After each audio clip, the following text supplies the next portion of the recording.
વિદ્યાર્થી મિત્રો, તો ફરી એકવાર આપનું સ્વાગત છે આપણી યુટ્યુબ ચેનલમાં.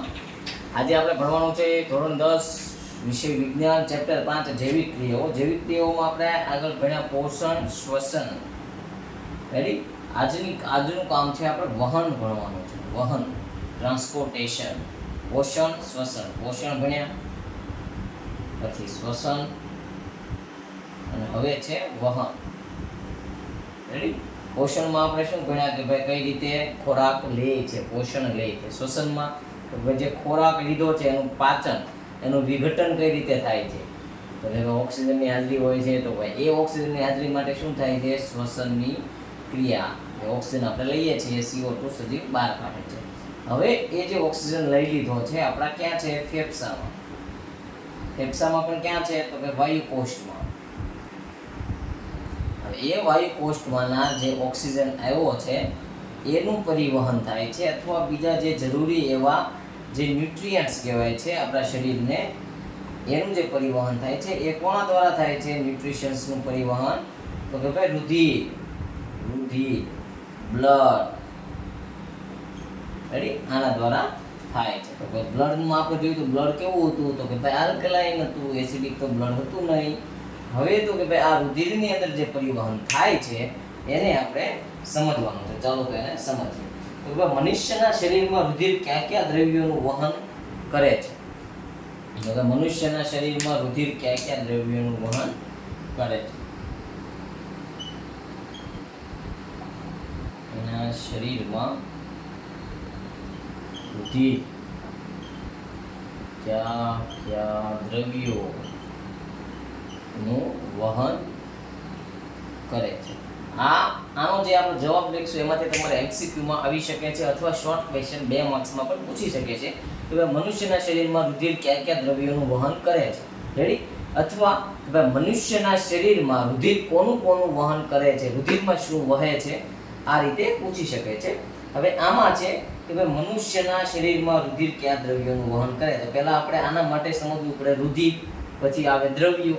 રુધિર એટલે શું, તો કે ભાઈ લોહી, જે આપણે કેવું હોય છે, લાલ કલરનું હોય છે. એ શેનું બનેલું હોય છે, તો કે એની અંદર એક તો પાણી હોય છે, એટલે કે એનો જે રુધિર રસ. પછી બીજું એની અંદર કણો હોય છે. કણોની અંદર કયા કયા કણો હોય છે, તો કે રક્તકણ લાલ કલરના, એને આપણે રેડ બ્લડ સેલ્સ RBC કહીએ. પછી તો કે શ્વેતકણ, શ્વેતકણને આપણે WBC કહીએ. અને ત્રાકકણ, એને આપણે પ્લેટલેટ્સ કહીએ. તો કે ભાઈ રુધિરનો જે લાલ કલર છે એ રુધિરનો લોહીનો લાલ કલર આ રક્તકણો RBC ને લીધે હોય છે. RBC નું કામ છે કે RBC જે છે રક્તકણ, એની અંદર હિમોગ્લોબિન નામનું પ્રોટીન હોય છે. હવે આ હિમોગ્લોબિન છે એ આયન થી બને છે. હવે આ હિમોગ્લોબિનની પાછી બાઇન્ડિંગ કેપેસિટી સારી એવી કોની સાથે છે, તો કે ભાઈ બાઇન્ડિંગ કેપેસિટી એટલે જોડાવાની કેપેસિટી, તો કે ઓક્સિજન સાથે.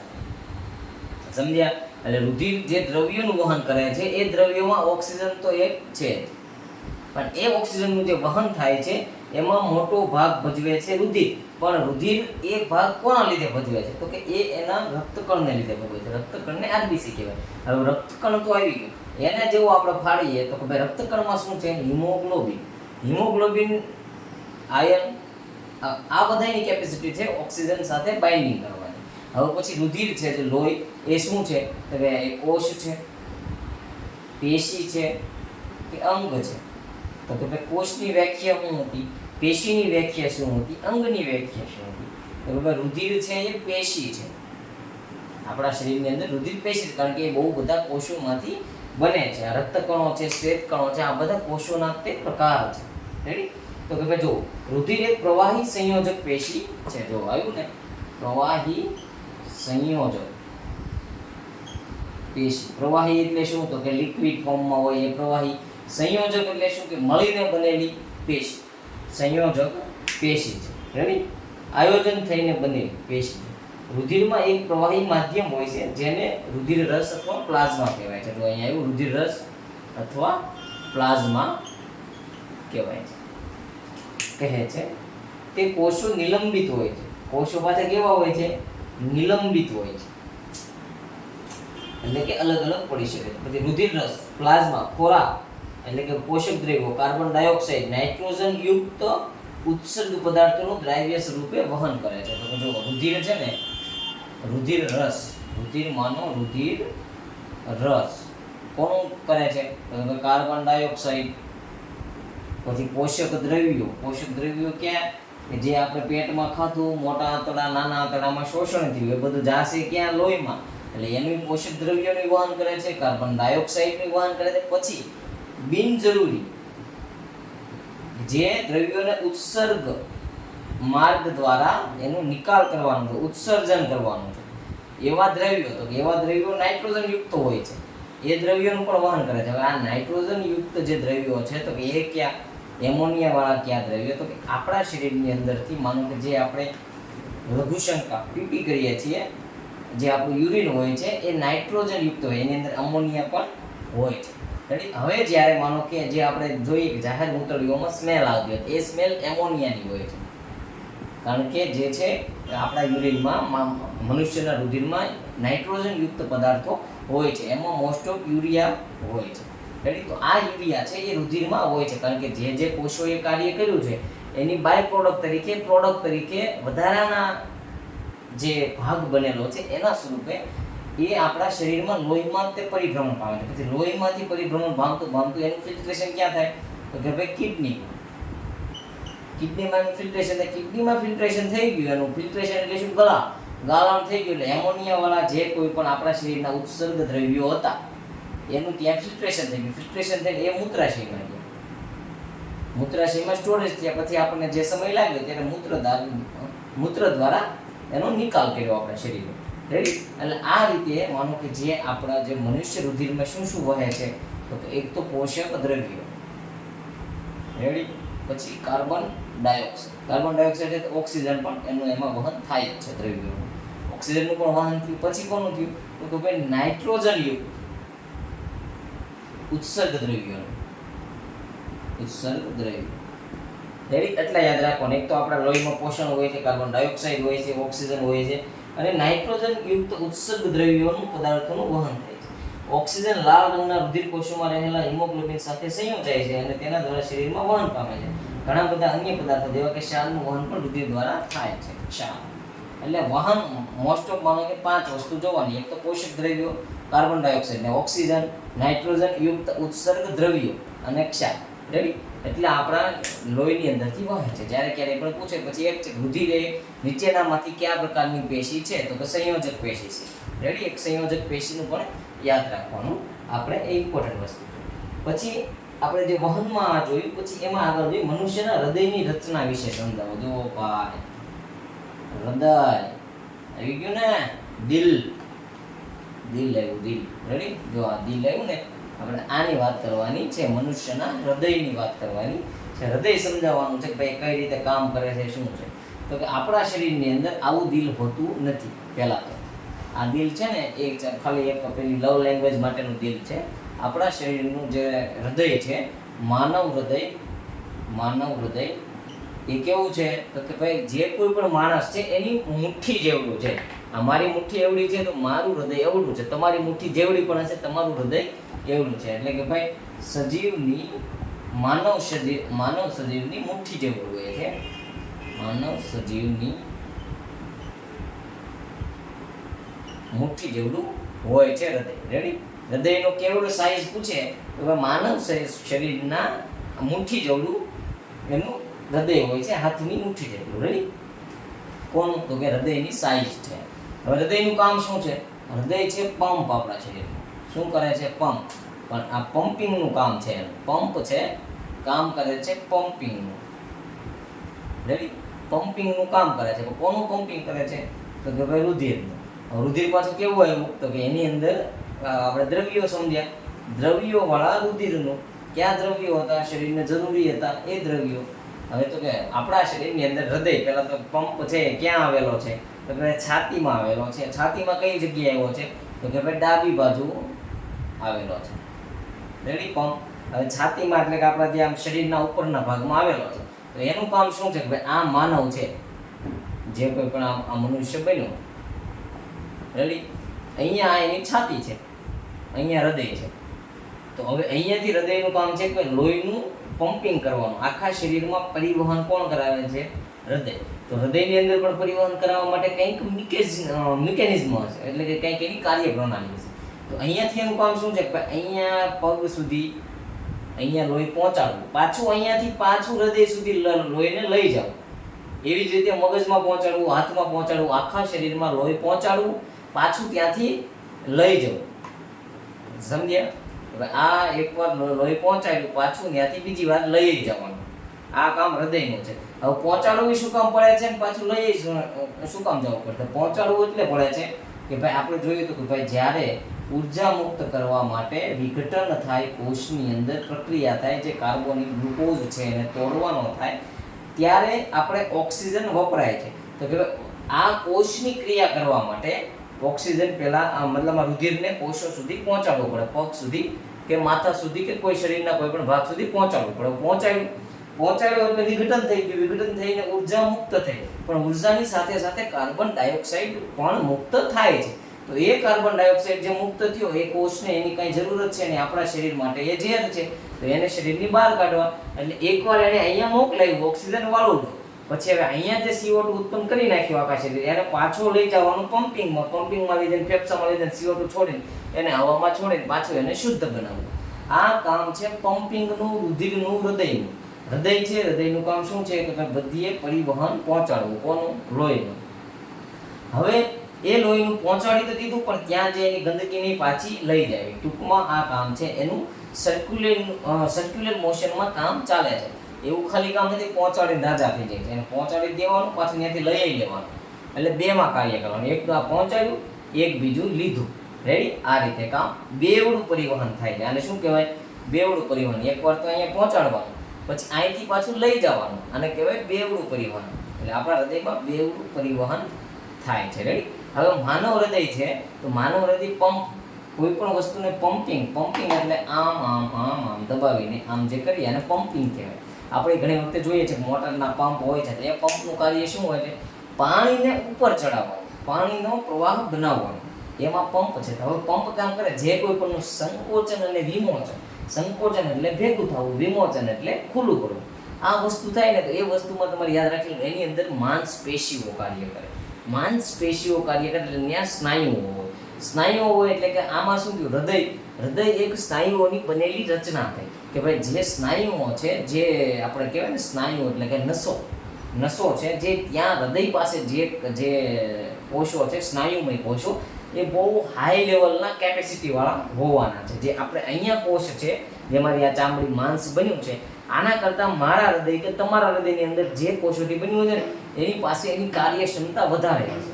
વધારે એટલે કેમ? કારણ કે એને જો આમ સંકોચાવાનું છે, વિમોચાવાનું છે, કેટલી વખત? અપાર વખત. એના જે આપણા જિંદગી દરમિયાન બહુ બધી વખત એનો વાત કર્યા છે એક દિવસ દરમિયાન. કારણ કે એને આપણા માનવ શરીરની અંદર 4 થી 6 લીટર જેટલું રુધિર હોય છે. હવે આ 4 થી 6 લીટર લોહીને એને ડેઈલીમાં અગણિત વાર એને આખા શરીરમાં ફેરવવાનું. પહેલાં મોકલવાનું, પાછું ત્યાંથી લેવાનું, પાછું મોકલવાનું, પાછું લેવાનું, બેવડું પરિવહન કરાવવાનું. એટલે એ ક્રિયા, હવે એ જ્યારે ક્રિયા અટકી જાય, એ સ્નાયુમાં ક્યાંય પણ ખામી આવે, એટલે આપણે કહીએ કે આપણને હાર્ટ એટેક આવ્યો, એકાદો સ્નાયુ બ્લોક થયો હોય, પછી એમાં સ્ટેન્ટ બેહાડે, એ સ્પ્રિંગ હોય. જ્યારે કોલેસ્ટેરોલના થર લાગે ને ત્યારે એ જે વાહિની હોય, જે સ્નાયુ હોય, એની અંદર એ બ્લોક બેસાડે. બ્લોક થઈ જાય એટલે ત્યાંથી પરિવહન અટકે એટલે એનું કામ અટવાઈ જાય એટલે ત્યાંથી હૃદય આપણને પહેલી વખતે એક આમાં આપણે નોટિસ આપે કે જો ભાઈ અહીંયા બ્લોક થયું છે, તું ધ્યાન રાખીને દવાખાને વયો જાય. એટલે આપણે જઈએ, પછી ડૉક્ટર કહે કે ભાઈ સ્પ્રિંગ બેહાડવી પડશે. તો જ્યાં એ ચરબી આ નળીની અંદર ચરબી અહીંયા એકત્રિત થઈ હોય ને, અહીંયા સ્પ્રિંગને આમ બેસાડે. સ્પ્રિંગ આવી જાય એટલે આ ચરબી છે એને ભાંગીને અહીંયા આમ બેસાડી દીધી. એટલે અહીંયા જે એકઠો થતી હતી ને ચરબી, એ એકઠી નહોતી ને અહીંયા રુધિરને જવા માટેનો રસ્તો બની ગયો. એટલે કે ભાઈ આપણે બેસાડી દીધી સ્પ્રિંગ. પછી કહે કે ભાઈ હાર્ટ એટેક આવી ગયો, અચાનકમાં આવી ગયો, તો એ આખા ટિશ્યુ ફેલિયર હોય છે. કારણ કે રુધિરનું પરિવહન અટકી ગયું એટલે ઓક્સિજન મળતો અટક્યો એટલે માનવી ખલાસ થઈ ગયો. રેડી? અને આ રીતે હૃદયનું કામ થાય છે. હવે તમને જે મેઇન છે, મેં તમને હૃદય શું છે, એ શું કાર્ય છે, આ બેઝિક સમજાવ્યું. એટલું તમને સમજાવ્યું એટલે આગળનું તમે કાંઈ પણ લખી શકો. રેડી? હવે આગળનું વિજ્ઞાનની ભાષામાં તમને હૃદય કેવું છે, શું છે. મનુષ્યનું હૃદય એક સ્નાયુઅલ અંગ છે. જોયું, સ્નાયુઅલ અંગ છે. હૃદય છે એમાં એક આ યાદ રાખવાનું, સ્નાયુ અલ અને અંગ છે. સ્નાયુ અંગ બનેલું છે એટલે એને સ્નાયુઅલ અંગ છે. રેડી, મનુષ્યનું હૃદય. પછી બીજું આવશે કે એનો આકાર, કદ, કાઠી કેવું છે. તો કે ભાઈ હૃદય શંકુ આકારનું તેમજ આપણી મુઠ્ઠીના કદનું હોય છે. કેવું હોય છે? શંકુ આકારનું હોય છે. શંકુ આકાર અને મુઠ્ઠીના કદનું હોય છે. રેડી, મુઠ્ઠીના કદનું હોય છે. એટલે આપણી મુઠ્ઠી કાંઈ આવી છે નહીં. રેડી, એટલે આવું હૃદય છે નહીં. આ એક ખાલી સમજવા માટેની વાત છે. દિલ આપેલો છે, એ જસ્ટ સિમ્બોલ બનાવેલો છે, શેનો હોય ખબર નહીં, રામ જાણે. પછી રુધિરને ઓક્સિજન તેમજ કાર્બન ડાયોક્સાઇડ બંનેનું વહન કરવાનું હોય છે. તો કે ભાઈ ઓક્સિજન અને કાર્બન ડાયોક્સાઇડ બંનેનું વહન રુધિર કરે છે. રેડી, હૃદયની મદદથી. પછી આગળ છે તો કે ભાઈ તેથી ઓક્સિજન યુક્ત રુધિરને કાર્બન ડાયોક્સાઇડ યુક્ત રુધિરની સાથે ભળતા અટકાવવા માટે હૃદયમાં 4 ખંડોમાં વિભાજિત થયેલું હોય છે. હવે હૃદય છે ને એ 4 ખંડમાં વિભાજિત થયેલું હોય. શું કામ? તો કે ભાઈ હૃદયને જે આ છે ને, હૃદય એ 4 ખંડોનું બનેલું છે. આ ઉપરનો 1, આ 2, નાના મોટા થઈ ગયા તો માપમાં 2, 3, 4 આ રીતે 4 ખંડોનો બનેલો છે. રેડી, અને પેક કરી દઈએ આપણે અત્યારે. હવે આ જે હૃદય બનેલું છે, માનવ હૃદય, એ 4 ખંડનો 1, 2, 3, 4. ઉપરના હોય એને કર્ણક કહેવાય, નીચેના છે એને ક્ષેપક કહેવાય. રેડી, આ કર્ણક અને ક્ષેપક આ બે શબ્દ યાદ રાખી લેવાનો છે આપણે. રેડી, હવે આ જે છે આને જમણું કર્ણક અને ડાબું કર્ણક. આ જમણું ક્ષેપક, આ ડાબું ક્ષેપક. રેડી, હવે કામ શું થાય છે તો કે જે શરીરમાંથી ઓક્સિજન યુક્ત લોહી છે, 2 લોહી છે શરીરમાં, એક O2 યુક્ત અને એક CO2 યુક્ત. CO2 યુક્ત જે ઓક્સિજન વાળું લોહી છે ને એને શું કહેવાય? શુદ્ધ રુધિર. અને કાર્બન ડાયોક્સાઇડ વાળાને કહેવાય અશુદ્ધ રુધિર. રેડી, હવે જ્યારે આ બંને જે લોહી છે આપણા શરીરમાં પરિવહન પામે છે ત્યારે એમાં શું થાય છે? આ 2 લોહી આવી ગયા. હવે ઓક્સિજન વાળું અને CO2 વાળું જે બંને રુધિર છે ને એને અલગ પાડવા માટે એમાં 4 આપણા હૃદયમાં 4 છે. 2 કર્ણક છે, 2 ક્ષેપક છે. ઉપરના છે એ કર્ણક છે, નીચેના છે એ ક્ષેપક છે. એટલે કાર્બન ડાયોક્સાઇડ વાળા રુધિરને ઓક્સિજન વાળા રુધિરથી અલગ રાખવા માટે 2 ભેગા થઈ જાય તો એની વસ્તુ થઈ ગઈ. એટલે માનો કે એનું કામ છે કે 2 વસ્તુ આપે છે, બેવડું પરિવહન કરે છે, પણ બેવડા પરિવહનમાં એક વસ્તુ નથી. એક CO2 વાળું આપે છે, એક O2 વાળું આપે છે. રેડી, હવે જો આ ભેગું થઈ જાય તો આ બધી રામાયણ જ્ઞાન થઈ ગઈ, ભેગું થઈ ગયું, એમાં કઈ મેળ આવે નહીં. એટલે હવે ભગવાને આપણને કુદરતે જે રચના આપી છે બેને 4 એના ખંડ પાડ્યા. ભાઈ એકનું કામ છે ને એને ખાલી કાર્બન ડાયોક્સાઇડ વાળાનું વહન કરવાનું, બીજાને છે ને ઓક્સિજન વાળાનું જ વહન કરવાનું. રેડી, એટલે આ 2 છે, આ 2ને કાર્બન ડાયોક્સાઇડ વાળાનું. કોને? તો કે ભાઈ જમણા કર્ણક ને જમણા ક્ષેપક એને કાર્બન ડાયોક્સાઇડ વાળા રુધિર સાથે વહીવટ કરવાનો, અને ડાબા કર્ણક ને ડાબા ક્ષેપક, ડાબુ કર્ણક ને ડાબા ક્ષેપક સાથે કે ભાઈ એને ઓક્સિજન વાળા રુધિર સાથે વહીવટ કરવાનો. એટલે આ રીતે ભગવાને 4 ખંડ બનાવેલા છે આપણા હૃદયમાં. રેડી, 4 ખંડ આવેલા છે. ઉપરના 2 ભાગોને કર્ણક કહેવાય. જો આ 2 કીધા, આ ઉપરના 2 ભાગને કર્ણક કહેવાય. એક ડાબુ કર્ણક, એક જમણું કર્ણક. જમણું કર્ણક, ડાબુ કર્ણક બની ગયું. તથા નીચેના 2 ભાગને ક્ષેપક કહે છે. ડાબુ ક્ષેપક, જમણું ક્ષેપક. રેડી, હવે કર્ણકોમાં સંકોચન ઓછું થતું હોવાથી કર્ણકોની દિવાલ પાતળી. હવે જો કર્ણકો છે એમાં સંકોચન ઓછું થાય છે એમ કહે છે, એટલે એની દિવાલ કેવી હોય? પાતળી. તથા ક્ષેપકોનું સંકોચન વધારે થતું હોવાથી એની દિવાલ કેવી હોય? તો કે ભાઈ જાડી. સમજ્યા? કર્ણક અને ક્ષેપક, પેલા આ 2 વસ્તુ તમારે યાદ રાખવાની છે, પછી આગળ બધું ક્લિયર થશે. જો એ 2 વસ્તુ યાદ નથી રહી પછી વાત ભૂલી દો તમે હું 2. રેડી, જો આ કર્ણક છે ને એ ઉપર છે, સંકોચન એટલે કે આમ ભેગું થવું, આમ દબાવવું. આપણે જે દબાવીએ ને એને સંકોચન કહેવાય. કોઈ પણ માનો કે આપણે લઈએ કે ભાઈ ફુગો છે, ફુગાને આપણે હવા પૂરી એટલે કે એનું વિમોચન થયું. પણ પછી જ્યારે હવા પૂરેલા ફુગો છે, જે હવા ભરેલો ફુગો છે એના ઉપર ગાંઠ મારી દીધી એટલે હવા અંદર ભરેલી છે. તમે એમાં જ્યાં છે મોટો ભાગ એને આમ દબાવો છો એટલે થયું શું કર્યું? એનું સંકોચન થયું. સંકોચન થયું, વધારે પ્રેશર આવ્યું એટલે ઘણી વખતે ફાટી જશે, ઘણી વખતે એનો શેપ ચેન્જ થશે. પણ સંકોચનનું કામ છે પ્રેશર આપવાનું. આપણા હૃદયનો આકાર જ એવો છે, અહીંયાથી પ્રેશર પડે ને એટલે આના અહીંયાથી બીજું પ્રેશર પડી અને ત્યાં જાય, અહીંયાથી પ્રેશર પડે એટલે લોહી આમાં પણ જાય અને ત્યાંથી પાછું આગળ જાય, પછી અહીંયાથી પાછું પ્રેશર પડે એટલે અહીંયા આવે. એ ટાઈપની આખી મિકેનિઝમ છે. પણ અત્યારે આમાં યાદ રાખવાનું છે કે ભાઈ કર્ણકોનું છે, કર્ણકોની દિવાલ પતલી હોય છે, ક્ષેપકોની દિવાલ જાડી હોય છે કમ્પેરિઝનમાં. શું કામ? કર્ણકોનું સંકોચન ઓછું થાય કારણ કે આ પોળું છે, આનું એટલું બધું નથી કરવાના, પહેલાનું વધારે થાય છે. કર્ણક અને ક્ષેપક વચ્ચે વાલ્વ આવેલા હોય છે. આ કર્ણક અને આ ક્ષેપક આ બંનેની વચ્ચે અહીંયા વાલ્વ આવેલા હોય છે. ક્યાં વાલ્વ હશે? તો કે આપણે ઘણી વખતે કહીએ કે આપણે સગાવાલામાં ભાઈ વાલ ખરાબ થઈ ગયા હતા, વાલ બદલવા પડ્યા, આ છે તે છે, એ વાલ્વ. તો કે ભાઈ કર્ણક અને ક્ષેપકની વચ્ચે વાલ્વ આવેલા હોય છે, એ નિયમન કરે છે, અહીંયાથી નિયમન કરે છે રુધિરનું. તો કે ભાઈ વાલ્વ રુધિરના પ્રવાહને તેની વિરુદ્ધ દિશામાં જતો અટકાવ. માનો કે આમ જે પ્રવાહ આવે છે તો આને પાછો વિરુદ્ધ દિશામાં એટલે કે આમ આ દિશામાં જતા અટકાવે છે. એનું કામ છે બેરિયરનું. એ ગેટ છે, એને એન્ટ્રી આપી પણ પાછા જવા ન દે, એ ટાઈપના એ વાલ્વનું કાર્ય છે. પછી વાલ્વ છે તો એ મજબૂત જ હોવાના છે. જે કર્ણકમાંથી ક્ષેપકમાં પ્રવેશેલું રુધિર કર્ણકમાં ફરી શકતા કે પાછું કર્ણકમાં ફરી શકતું નથી. કર્ણકમાંથી ક્ષેપકમાં લોહી આવ્યું એને પાછું કર્ણકમાં ન જાય, એટલે આમાંથી એને અહીંયા મોકલવાનું છે અને અહીંથી એને બહાર મોકલવાનું છે. એટલે આ જો પાછું હોય બહાર મોકલવાની આખી ક્રિયા અટકી જાય. એટલે આ ટાઈપની રચના આપેલી છે, વાલ્વ આવેલા હોય છે. ડાબા કર્ણક અને ડાબા ક્ષેપક વચ્ચે દ્વિદલ્વ વાલ્વ તથા જમણા કર્ણક અને જમણા ક્ષેપક વચ્ચે ત્રિદલ્વ વાલ્વ. જમણી સાઈડમાં ત્રિદલ્વ વાલ્વ અને ડાબા કર્ણક અને ડાબા ક્ષેપકની વચ્ચે દ્વિદલ્વ વાલ્વ. રેડી? હવે આમાં આપણે યાદ રાખો, મોસ્ટ ઓફ લોકો જમોડી હોય છે, જમણો હાથ મજબૂત હોય છે, મજબૂત હોય એટલે વધારે હોય. તો કે ભાઈ જમણી સાઈડ ત્રિદલ્વ વાલ્વ અને ડાબો હાથ જમણા હાથની કમ્પેરિઝનમાં જે લોકો જમોડી છે એમનો ડાબો હાથ થોડોક નબળો હોય છે. આ તમને યાદ રાખવા માટે કહું છું, આનું સાયન્ટિફિક કારણ નથી કાંઈ, યાદ રાખવા માટે તમારે એમ યાદ રાખવું કે ડાબો હાથ છે એ નબળો હોય તો એમાં દ્વિદલ વાલ્વ. પણ વાલ્વમાં યાદ રાખો એક ત્રિદલ્વ વાલ્વ છે અને એક દ્વિદલ્વ વાલ્વ છે. ત્રિદલની અંદર 3 એના લેયર કંઈક હશે, દ્વિદલમાં 2 લેયર હશે. રેડી? એટલે કે ત્રિદલ્વ છે તો જમણા હાથ મજબૂત છે તો યાદ રાખવાનું જમણું કર્ણક અને જમણું ક્ષેપક આવે ત્યાં ત્રિદલ્વ વાલ્વ.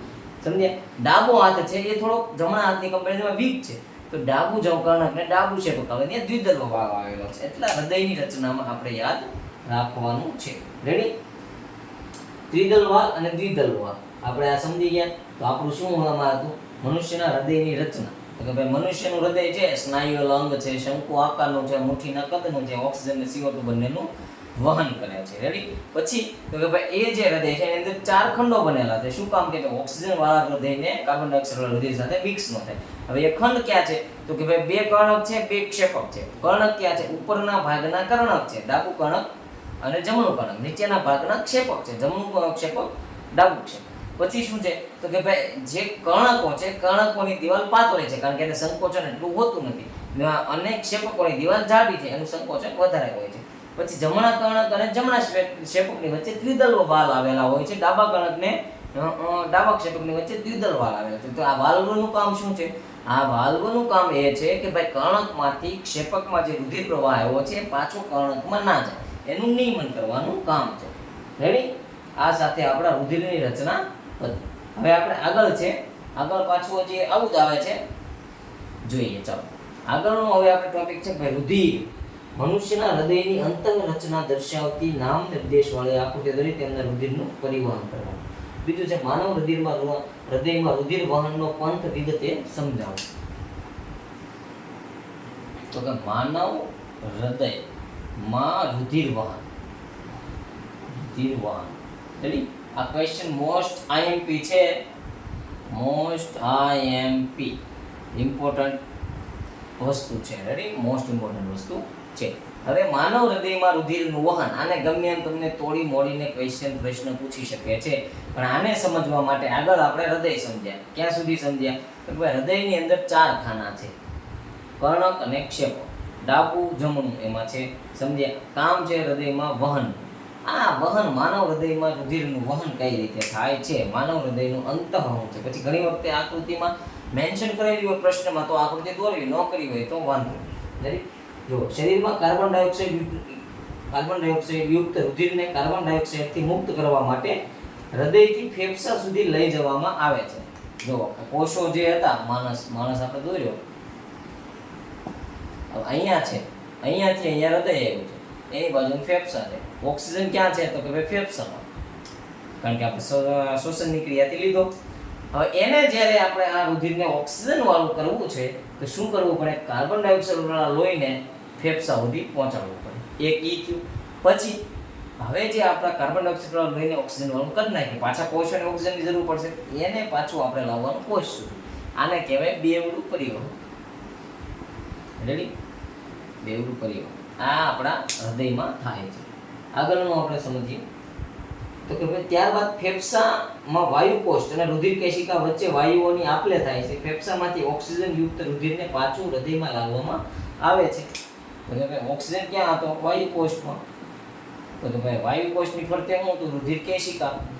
રુધિર કેશિકાઓ દ્વારા રુધિર ક્યાં ગયું? વાયુકોષ પાસે. વાયુકોષમાં વાયુઓની આપ-લે થઈ, ઓક્સિજન વાળું લોહી છે અને પાછું હૃદયમાં લાવવામાં આવે. પહેલા શરીરથી કાર્બન ડાયોક્સાઇડ વાળા લોહીને હૃદય સુધી લઈ જવામાં આવે. રેડી? પછી હૃદયમાંથી એને ફેફસામાં મોકલવામાં આવે. પછી ફેફસામાં એનું ઓક્સિજન વાળું લોહી બન્યું. ઓક્સિજન વાળા લોહીને પાછું હૃદયમાં લાવવામાં આવે. હૃદયનું કામ શું છે? પાછું એને પંપ કરીને પાછા જે તે અંગ સુધી પહોંચાડશે. આખો હું તમને ગ્રાફ હમણાં બનાવીને સમજાવીશ, પણ પહેલા આ આખું સમજી લો. રેડી? એ રીતનું કામ. આ ઓક્સિજન રુધિરને ફુફુક્ષીય શિરા, ફુફુક્ષીય શિરા ફેફસામાંથી હૃદયમાં ડાબા કણકમાં લાવે છે. આ સમયે ડાબુ કણક શિથિલન રહે છે. જ્યારે તેના પછીનો ખંડ ડાબુ ક્ષેપક વિસ્તરણ કે શિથિલન ન પામે ત્યારે આ ડાબુ કણક સંકોચન પામે, જેથી રુધિર ડાબા કણકમાંથી ડાબા ક્ષેપકમાં જાય.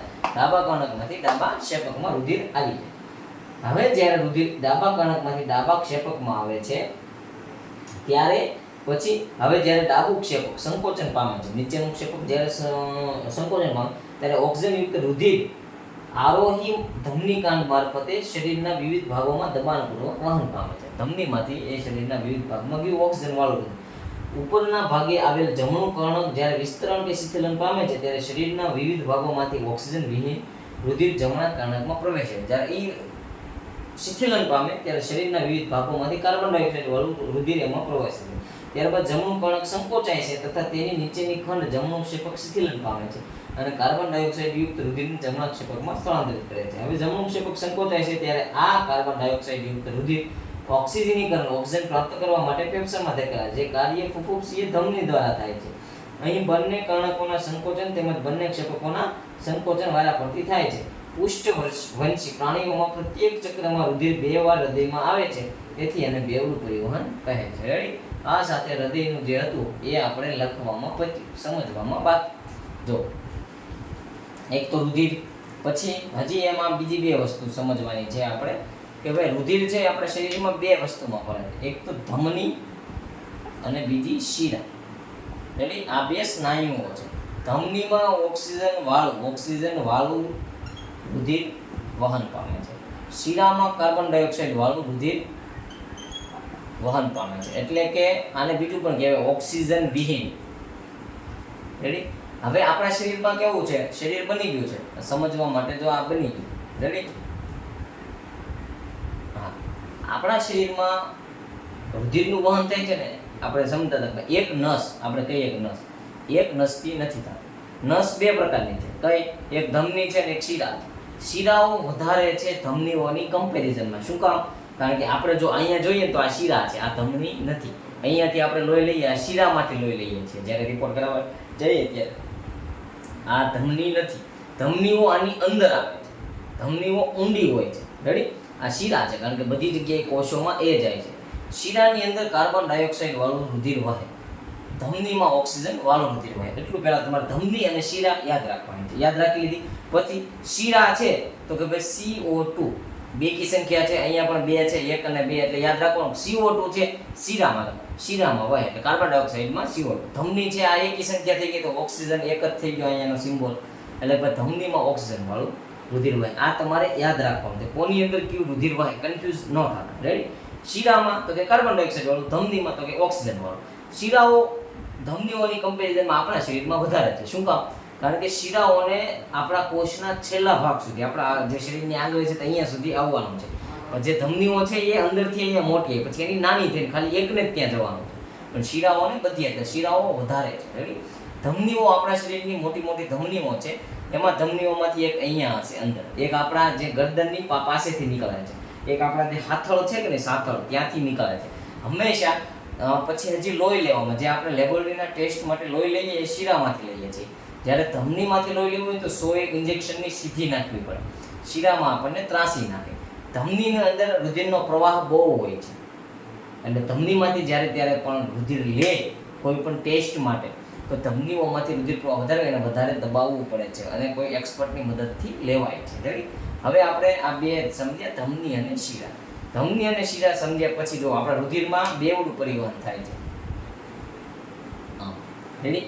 આ કામ છે. તો બેવડું પરિવહન એટલે આપણા શરીરમાં ખાલી ઓક્સિજન આપવાથી કે કાર્બન ડાયોક્સાઇડ લેવાથી કામ પતતું નથી. એ સાયકલ જે રુધિર પરિવહનની કન્ટિન્યુઅસલી ચાલવી જોઈએ. એ જો સાયકલ કન્ટિન્યુઅસલી ચાલતી નથી, મતલબ કે આપણે ક્યાંક ને ક્યાંક આપણે અટવાઈ ગયા. રેડી? હવે એ સાયકલને ચલાવવા માટેનું કામ છે. જો એમાં માનો કે અંગ છે, કોઈ પણ અંગ, પેશી અને એમાંથી કોષ.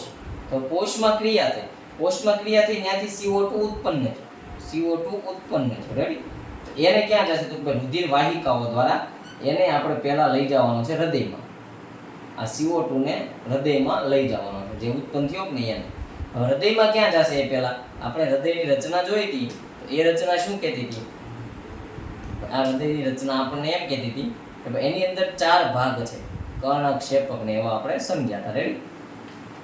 હરખું બહુ નથી થતું, પણ જેવું બની ગયું એવું આપણે 4 ભાગ છે.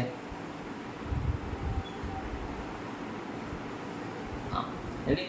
હવે તો આ જે કોષ છે, કોષમાંથી શિરાઓ મારફત કાર્બન ડાયોક્સાઇડ યુક્ત રુધિર એ ક્યાં જાય છે? કોષમાંથી. તો કોષમાંથી પહેલા એ જશે હૃદયમાં. હૃદયમાં ક્યાં જશે? આ શું છે? આ કર્ણક છે ઉપરનું, નીચેના ક્ષેપક છે. આ જમણું કર્ણક છે, તો હવે જમણા કર્ણકની અંદર એ પ્રવેશ લે છે. જો આમ એણે પ્રવેશ લીધો. હવે આની અંદર પ્રવેશ જોતો છે, આની અંદર એ લોહી છે. તો આને જ્યારે લોહી જોતું છે તો આને શું થશે? આને પહેલા ફૂલાવવું પડશે, એટલે કે એનું વિમોચન થવું પડશે. ફૂલાશે, જગ્યા પડશે એટલે આમાં લોહી ખપદેરાનું અંદર આવી જશે. રેડી? એટલે આનું પહેલા શું થશે? તો કે ભાઈ જમણા કર્ણકનું વિમોચન થાય છે અને શીરામાંથી કાર્બન ડાયોક્સાઇડ યુક્ત રુધિર જમણા કર્ણકમાં પ્રવેશ કરે છે. હવે લોહી આમાં પ્રવેશી, કેમાં? જમણા કર્ણકમાં. આમાં લોહી પ્રવેશી CO2 વાળો. હવે શું કામ છે? અહીંયા કયો વાલ્વ આવેલો છે? જમણા કર્ણક ત્રિદલ્વ વાલ્વ. તો કે ત્રિદલ્વ વાલ્વ અહીંયાથી ખુલશે. ક્યારે ખુલશે? જ્યારે આ ક્ષેપકો છે એ ક્ષેપકોનું વિમોચન થશે અને આનું સંકોચન થશે. સંકોચન એટલે કે આ સંકોચન, આ વિમોચન એટલે કે આ પોળા થયા. આ દબાશે એટલે સ્વાભાવિક છે કે અહીંયા પ્રેશર આવ્યું એટલે આ ફૂલશે. આ દબાણ એટલે ઉપરથી દબાણ આવ્યું, આ ફૂલ્યા એટલે અહીંયા જગ્યા પડી. અહીંથી હવે અહીંયા જગ્યા છે, ઉપરથી દબાણ છે એટલે સ્વાભાવિક છે કાર્બન ડાયોક્સાઇડ વાળું રુધિર વહી આવ્યું જમણા ક્ષેપકમાં. જ્યારે જમણા ક્ષેપકમાં આવી ગયું કે નહીં, ક્ષેપકમાં, જમણા ક્ષેપકમાં રુધિર આવી ગયું. કયું? કાર્બન ડાયોક્સાઇડ વાળું. રેડી? હવે અહીંયા આવી. હવે પછી એટલે જો આને એમ લખવાનું કે ભાઈ જ્યારે શરીરમાંથી શિરાઓ દ્વારા કાર્બન ડાયોક્સાઇડ યુક્ત રુધિરને હૃદય સુધી પહોંચાડવામાં આવે છે, તેમાં જમણું કર્ણકનું વિમોચન થાય છે અને CO2 યુક્ત રુધિર જમણા કર્ણકમાં પ્રવેશે છે. ત્યારબાદ જમણા ક્ષેપકનું સંકોચન થાય છે. ત્યારબાદ જમણા કર્ણકનું વિમોચન થાય છે અને જમણા ક્ષેપકનું વિમોચન થાય છે. તેથી એમાં કાર્બન ડાયોક્સાઇડ યુક્ત રુધિર પ્રવેશે છે ક્ષેપકમાં. ક્ષેપકમાં આવી ગયું. પછી અપવાદ છે કે આપણે ધમની અને શીરામાં જોયું ને કે ભાઈ ધમનીની અંદર ઓક્સિજન વાળું અને શીરાની અંદર કાર્બન ડાયોક્સાઇડ વાળું રુધિર વહે છે. તો અહીંયા શું થાય છે? ફુફુક્ષીય શીરા, ફુફુક્ષીય શીરા, ફુફુક્ષીય ધમની. હવે અહીંયાથી આ ફુફુક્ષીય ધમની છે ને એ બહાર નીકળશે. ફુફુક્ષીય ધમની કાર્બન ડાયોક્સાઇડ વાળા રુધિરને લઈને જશે ફેફસામાં. એટલે અહીંયા ફેફસા છે, ફેફસામાં આવ્યું. ફેફસામાં આવ્યું એટલે વાયુકોષ્ઠ હતા, વાયુકોષ્ઠમાંથી ઓક્સિજન એ રુધિરમાં ગયો. એ રુધિરમાં ઓક્સિજન ગયો કે નહીં, પછી ત્યાં પાછી બીજી માનો કે ફુફુક્ષીય શીરા છે. હવે એ ફુફુક્ષીય શીરામાં જે અત્યાર સુધી CO2 વાળું વહતું હતું ને, એ આ ફુફુક્ષીય શીરા તમારે ફુફુક્ષીય જ્યારે આવે ને એટલે ધમની અને શીરાનું કાર્ય બદલાઈ નાખવાનું. એ બે જ છે, ધમની અને શીરા. ફુફુક્ષીય બે જ છે આપણા શરીરમાં. ફુફુક્ષીય આવે એટલે ધમનીમાં આપણે ઓક્સિજનને હટાવી દેવાનું, CO2 ને ત્યાં કરી નાખવાનું. શીરામાં આવે ત્યારે એમાં ઓક્સિજન. હવે ફુફુક્ષીય શીરા દ્વારા અહીંયા માનો કે વાયુકોષ્ઠમાં જ્યારે રુધિર આવ્યું વાયુઓની આપલે થઈ ઓક્સિજન વાળું રુધિર બની ગયું. ઓક્સિજન વાળું રુધિર જ્યારે બન્યું એને આ ફુફુક્ષીય શિરા એને પાછી ક્યાં લાવશે તો કે ભાઈ જમણા કર્ણકમાં એને લાવ્યો ઓક્સિજન વાળું રુધિર. કોણ? ફુફુક્ષીય શિરા. હવે ઈ ક્યારે આવશે? જ્યારે અહીં જગ્યા ક્યારે પડશે? જ્યારે એનું વિમોચન થશે, ખુલશે. ખુલી ગયો પછી અહીંયા દ્વિદલનો ભાગ છે. હવે જ્યારે આનું પ્રેશર થશે એટલે કે આનું સંકોચન થશે, ક્ષેપકનું વિમોચન થશે એટલે ઓક્સિજન વાળું જે કોઈ પણ રુધિર છે એ પાછું પહોંચી ગયું ક્ષેપકમાં. હવે માનો કે આમાં કાર્યમાં કેવું છે કે જે શિરામાંથી શરીરના અંગોમાંથી કાર્બન ડાયોક્સાઇડ વાળું રુધિર આવે છે ને એને જમણા કર્ણક જમણા ક્ષેપકમાં જ જવાનું છે. ડાબા કર્ણક ડાબા ક્ષેપકમાં ઓનલી ઓક્સિજન વાળું રુધિર જ હોય છે. ડાબા કર્ણક અને ડાબા ક્ષેપકમાં ફેફસામાંથી જે લોહી આવે છે ને એ જ હોય છે. શરીરમાંથી જે મતલબમાં કે જે આપણા અંગો ઉપાંગોમાંથી કાર્બન ડાયોક્સાઇડ વાળું લોહી કોઈ દિવસ ડાબા ક્ષેપક ને ડાબા કર્ણકમાં હોતું જ નથી. ત્યાં કેવું હોય? ઓક્સિજન વાળું શુદ્ધ રુધિર હોય છે. અને જ્યારે જમણા કર્ણક જમણા ક્ષેપકમાં અશુદ્ધ રુધિર એટલે કે કાર્બન ડાયોક્સાઇડ વાળું રુધિર હોય છે. આનું કામ એ જ છે કે ભાઈ આ જો અહીંયા આવ્યા કર્ણકમાં, હવે આને જો માનો કે પહોંચી ગયા પમ્પિંગ કરીને ફેફસામાં, પછી એ રુધિર અહીંયા નહીં આવે. અહીંયા નવું અહીંથી આમ તે આવ્યા કરશે, એ જશે ફેફસામાં. આમ ગયું પછી ફેફસામાંથી પાછા એ આવશે એમાં તો કે ભાઈ ડાબી સાઈડના કર્ણક અને ક્ષેપકમાં. ડાબી સાઈડના કર્ણક ક્ષેપકમાં જ્યારે આવ્યું કે નહીં તે પછી એ કોઈ દિવસ જમણામાં નહીં જાય. એ ત્યાંથી સીધું એનું બહાર જશે. અહીંયાથી માનો કે આ આવ્યું, આ અહીંથી આમ બહાર જશે, એ સીધા અંગો ઉપાંગોમાં ધમની દ્વારા જશે. રેડી? આ રીતની આપણા શરીરની અંદર જે હૃદયની અંદર રુધિરની મિકેનિઝમ છે ઓક્સિજન વાળું કરવાની.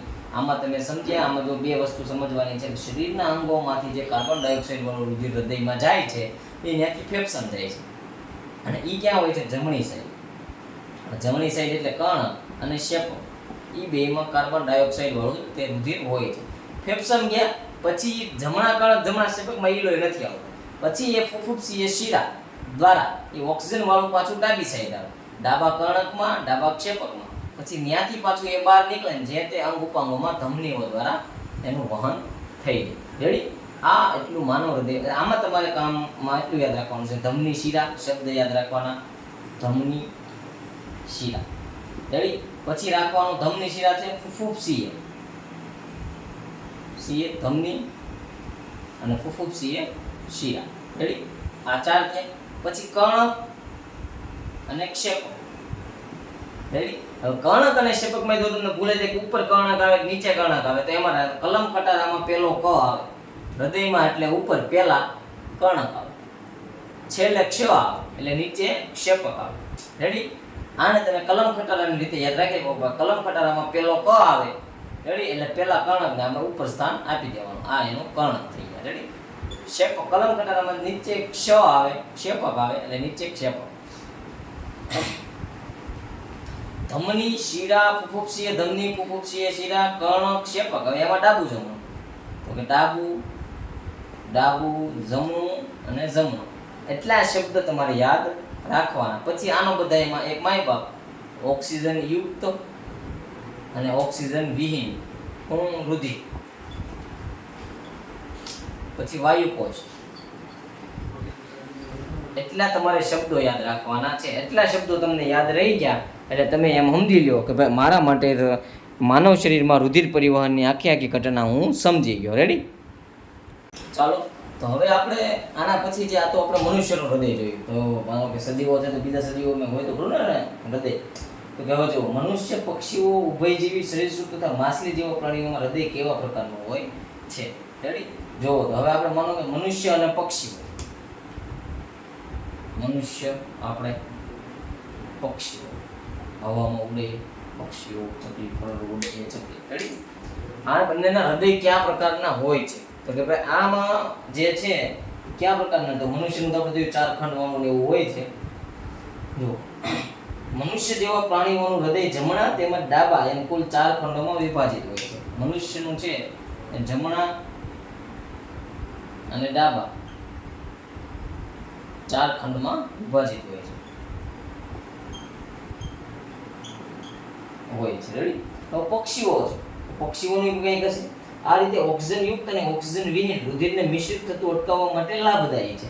આ શું કામ છે? ખંડ O2 યુક્ત અને O2 વિહીન, આપણે કીધું હતું ને ડાબા અને જમણામાં, આમાં ખાલી આ ચાલે, આમાં ખાલી આ ચાલે, એ બંનેને અટકાવવા માટે પક્ષી અને સસ્તન માનવી જેવા પ્રાણીઓનું શરીરનું તાપમાન જાળવી રાખવા વધુ ઊર્જાની જરૂર પડતી હોય આ પદ્ધતિ વધુ લાભદાયક છે.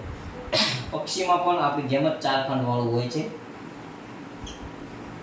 શું કામ? કારણ કે પક્ષી ઉડે છે એટલે કાર્ય કરે છે, કાર્ય કરે એટલે તાપમાન વધે. હવે માનો કે આ જે 4 ખંડીય હૃદય છે એ તાપમાનને મેન્ટેન કરવા માટે જરૂરી છે, સમજ્યા? એટલે 4 ખંડીય હૃદય હોય છે. મનુષ્ય અને પક્ષીઓમાં 4 ખંડીય હૃદય હોય છે. હૃદયનું કામ છે ઓક્સિજન વાળું અને કાર્બન ડાયોક્સાઇડ વાળા રુધિરને અલગ કરવાનું. રેડી? હવે ઉભયજીવી અને સરીસૃપ. ઉભયજીવી એટલે કોને કહેવાય? તો કે ભાઈ જે છે આ મનુષ્ય અને પક્ષીઓ હતા ને એમ ઉભયજીવી એટલે ઉભય જીવી પાછળ છે એટલે જીવ હશે ઉભય, એટલે જે પાણીમાં રહી શકે અને સ્થળ જમીન પર પણ રહી શકે એને ઉભયજીવી કહેવાય. એમાં જો કાચબો, દેડકો, આવા બધા, પછી સાપ, ઘણી પ્રજાતિના સાપ, મગર, આ બધા છે. માનો કાચબો જો પાણીમાં રહી શકે, જમીન ઉપર રહી શકે, દેડકો છે જમીનમાં રહી, પાણીમાં રહી, મગર છે જમીનમાં રહી, પાણીમાં રહી, સાપ છે સાપ છે એ પાણીમાં પણ રહે છે અને જમીનમાં પણ રહે છે. ઘણા સાપ છે એ ખારા પાણીના સાપ હોય, ઘણા મીઠા પાણીના હોય, એ રીતે એમાં પણ હોય છે. રાઈટ? એટલે માનો કે તમે સમજ્યા ઉભયજીવી પ્રાણી પહેલા તો કોને કહેવાય? હવે એની જે છે હૃદયની રચના ઉભયજીવી તેમજ સરીસૃપ. હવે સરીસૃપ આવ્યા બીજા. સરીસૃપ એટલે કે જે પોતાના પેટના બળે સળકીને ચાલતા. તો કે સાપ એ પેટના બળે કાન ખજૂરો, ગરોળી, આ બધા સરીસૃપ છે. પછી જે ઓલી ઘો કે એ સંદન ઘો, આ સરીસૃપ પ્રાણી છે. મગર પણ આમાં આવે છે સરીસૃપમાં. પછી ઉંદર પણ આવે છે કે જે પોતાના પેટના બળે સરકીને ચાલતા હોય એને સરીસૃપ પ્રાણી કહેવાય છે. તો કે ભાઈ ઉભયજીવી તેમજ સરીસૃપ જેવા પ્રાણીઓના શરીરના તાપમાન પર્યાવરણ પર આધારિત હોય છે. આ કેવા તાપમાન હોય? પર્યાવરણ પર આધારિત. એટલે આ લોકો કેવા છે? આ લોકો છે બહુ પાકા. માનો કે જો ગરમી વાળું તાપમાન હોય ને તો આ લોકો ઠંડા થઈ શકે, ઠંડા વાળું હોય ને તો આ લોકો એને આપોઆપ ગરમ થઈ શકે. પછી આની એક હજી નિંદ્રા વાળી અવસ્થા છે, એ અવસ્થામાં જઈ શકે જેનાથી મગર, દેડકા જોવો તો વરસાદ પડે તો તરત ગમે ત્યાંથી આવે ઓલી ગરમી તમને કે દેખાય તો એ ગરમીમાં એની સુષુપ્ત અવસ્થામાં હોય છે, જીવતા જ હોય છે. તમને લાગે મરી ગયા છે, જીવતા જ હોય છે, પણ એને જ્યારે અનુકૂળ વાતાવરણ આવે ત્યારે એ બહાર નીકળે એમાં જીવવા લાગે. એટલે કે આની આધાર આખા શરીરની ગરમીનો ઠંડીનો પર્યાવરણ ઉપર આધાર રાખે છે. ત્યારે આપણે 37 સેલ્સિયસ મેન્ટેન કરવું જ પડે છે. ગરમી હોય તો એ રીતે, ઊંડું હોય તો એ રીતે, ઠંડી હોય તો એ. આવા પ્રાણીઓમાં હૃદય ત્રિખંડી હોય છે. એટલે કે આને ઊર્જાની જરૂર નથી, એટલે એમાં હૃદય ત્રિખંડી હોય. તો કે ભાઈ આમાં એટલું યાદ રાખવાનું તો કે ભાઈ ઉભયજીવી સરીસૃપમાં ત્રિખંડી હોય, પક્ષી અને મનુષ્યમાં 4 ખંડી હોય છે. તેમનો ઓક્સિજનયુક્ત અને ઓક્સિજન રુધિરને અમુક હદ સુધી મિશ્રિત થવાની ઘટનાને સહન કરી શકે છે. આમાં ઓક્સિજન વાળું અને ઓક્સિજન વિહીન એ બે ભેગા થાય ને રુધિર, તો એની જે ઘટના થાય એને સહન કરી શકે. કારણ કે કાચબા છે, હવે એ જ્યારે માનો કે હવામાં છે તો વધારે ઓક્સિજન છે, પાણીમાં ગયો તો ઓછો ઓક્સિજન છે, પણ એ બંનેના હૃદય જ એવા બનેલા છે કે ભાઈ ઓછા વધારે મિક્સ થઈ જાય તો એ લોકો સહન કરી જાય. પણ કહેવાય ને કે લોઢાની માટીના બનેલા છે. પછી બીજું હતું માછલી ભાઈ ફિશ માછલી. તો કહેવાય માછલી છે, માછલી તો પાણીમાં જ રહી છે. ક્યાં રહી? પાણીમાં. તો પાણીનો જેના દ્રાવ્ય O2 લેવાનો છે માછલીનો. બીજી તરફ માછલી જેવા પ્રાણીઓનું હૃદય માત્ર 2 જ ખંડનું છે. માછલીનું હૃદય 2 જ ખંડનું છે. આમાં 2 જ ખંડનું. આમાં આપણે જુઓ 4 ખંડ તો કે ભાઈ આપણામાં અને પક્ષીમાં, 3 ખંડ સરીસૃપ અને ઉભયજીવી, 2 ખંડ પાણીવાળા માછલીમાં. રેડી? માછલીનું હૃદય 2 ખંડનું છે. હૃદયમાંથી રુધિર ઝાલરોમાં મોકલવામાં આવે છે, જેમાંથી રુધિર ઓક્સિજન યુક્ત બને છે. એટલે કે માછલીમાં શ્વસન ઝાલરથી થાય છે. એ ઝાલરમાં હૃદયમાંથી ઝાલરમાં ત્યાં જાય, ઝાલરમાંથી એ પાછું ઓક્સિજન લઈને સીધું જવા દે. એમાં કાર્બન ડાયોક્સાઇડ ઉપયોગ માટે એના અલગથી કોઈ એવા કોષો નથી, અને ત્યાંથી સીધું શરીરમાં મોકલવામાં. આમ માછલીના શરીરમાં એક ચક્રમાં માત્ર એક જ વાર રુધિરને હૃદયમાં લાવવામાં આવે છે, જ્યારે અન્ય પૃષ્ઠવંશી પ્રાણીઓમાં પ્રત્યેક ચક્રમાં રુધિર 2 વાર હૃદયમાં આવે છે. માછલીમાં એકડું પરિવહન થાય છે. આપણે જે બેવડું હતું કે નહીં, એમાં માછલીમાં એક પરિવહન થાય છે. રેડી? કારણ કે એમાં એકવાર તે કાર્બન ડાયોક્સાઇડ વાળા લાવવામાં આવે, સીધું ઓક્સિજન વાળું લઈ જાય, પાછું કાર્બન ડાયોક્સાઇડ વાળું લાવે, ઓક્સિજન વાળું લઈ જાય. જ્યારે આપણે કેવું છે કે કાર્બન ડાયોક્સાઇડ વાળું લાવે, પછી ઓક્સિજન વાળું પાછું અહીંયા પાછું લઈ જાય, પાછું કાર્બન ડાયોક્સાઇડ વાળું એક ખાનામાં આવે, બીજામાં લઈ જાય, ઓલામાં ખાલી એક જગ્યાએ તે આવે લઈ જાય, બેવડું પરિવહન થતું નથી. કોમાં માછલી. રેડી? હવે પછી આના પછી આગળ એક છે આપણી પાસે ક્વેશ્ચન. આની સાથે આ કઈ એનું પતી ગયું, હૃદયનું કામ પતાવી દીધું, પરિવહનનું કામ પતાવી દીધું.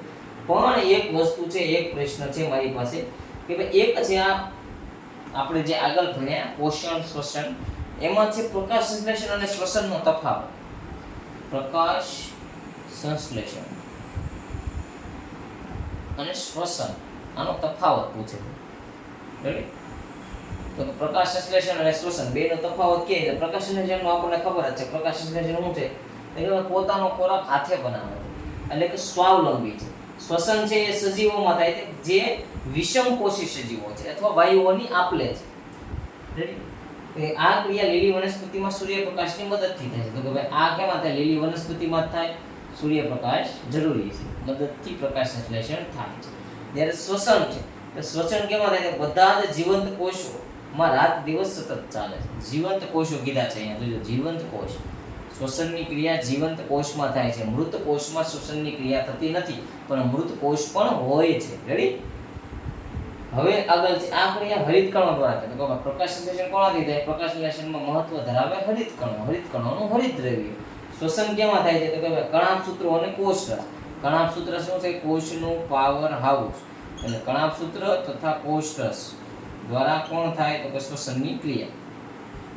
પછી આગળ છે આ ક્રિયા દરમિયાન પ્રકાશ શક્તિનું રસાયણ શક્તિમાં થાય. પ્રકાશ શક્તિનું રસાયણ શક્તિમાં રૂપાંતરણ થાય. પ્રકાશ શક્તિનું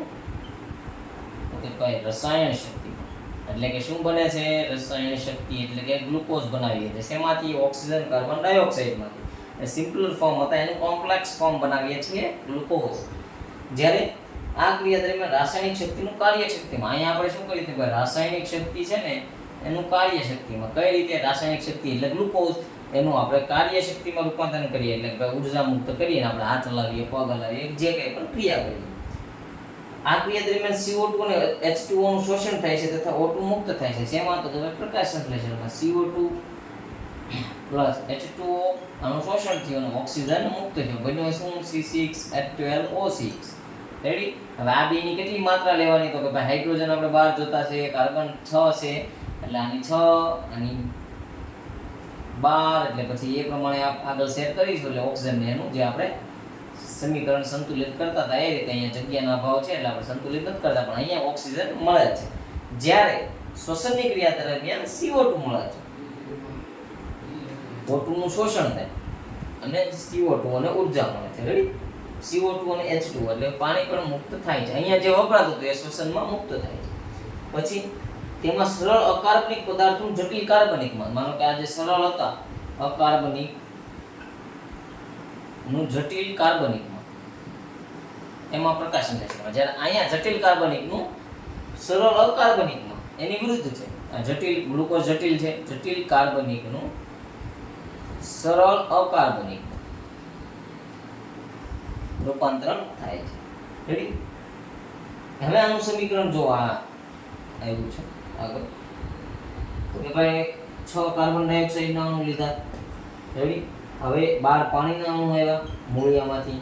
પ્રકાશ સંશ્લેષણ થયું, હરિત દ્રવ્ય હતું એની હાજરીમાં. તો આપણને શું મળ્યું? તો કે ભાઈ ગ્લુકોઝ. ગ્લુકોઝ એટલે કે ભાઈ C6H12O6 મળી ગયું. પછી શું શું થાય છે? તો કે ભાઈ એની અંદરથી આપણને ઓક્સિજન મુક્ત થાય છે અને પાણી મુક્ત થાય છે. તો કે ભાઈ 6H2O અને 6O2. રેડી? એટલે અહીંયા ઓક્સિજન મુક્ત થયું. હવે જ્યારે અહીંયા આપણે જટિલ કાર્બનિક પદાર્થ તો કે ભાઈ ગ્લુકોઝને લઈએ છીએ. ગ્લુકોઝને લઈને આપણે શું કરશું? તો કે ભાઈ ઓક્સિજન શ્વસનમાં જરૂરી છે, ઓક્સિજન લીધો એટલે શું કરે છે? એક તો કાર્બન ડાયોક્સાઇડ બનાવ્યું, બીજું પાણી બનાવ્યું, આ બંને બન્યું. પછી ઉર્જા બનાવે છે 686 કિલો કેલરી ઉર્જા બનાવે છે. 686. રેડી? યાદ રાખવાનું છે 686 કિલો કેલરી. એટલે પ્રકાશ આમાં તફાવત પૂછી શકે છે પ્રકાશ સંશ્લેષણ અને શ્વસનનો. બેમાં કહી દે જ્યારે પ્રકાશ સંશ્લેષણ તમને આવડે છે, ક્લિયર છે, એટલે શ્વસન એની વિરોધી છે. ઓલું સૂર્યપ્રકાશની હાજરીમાં થાય છે, ઓલું જીવંત કોષમાં થાય છે, આમાં હરિતકણ છે, ઓલામાં કણાભસૂત્ર અને કોષરસ છે, આમાં પ્રકાશ શક્તિનું રસાયણ શક્તિમાં. હવે જે આમાં રસાયણ શક્તિ બની, કારણ કે રસાયણ શક્તિથી શું થયું, માનો કે ભીંડો બન્યો પણ ભીંડો ખાવાનો છે, તો રસાયણ શક્તિ એટલે ભીંડો ખાતો તો રસાયણ શક્તિનું કાર્ય શક્તિમાં.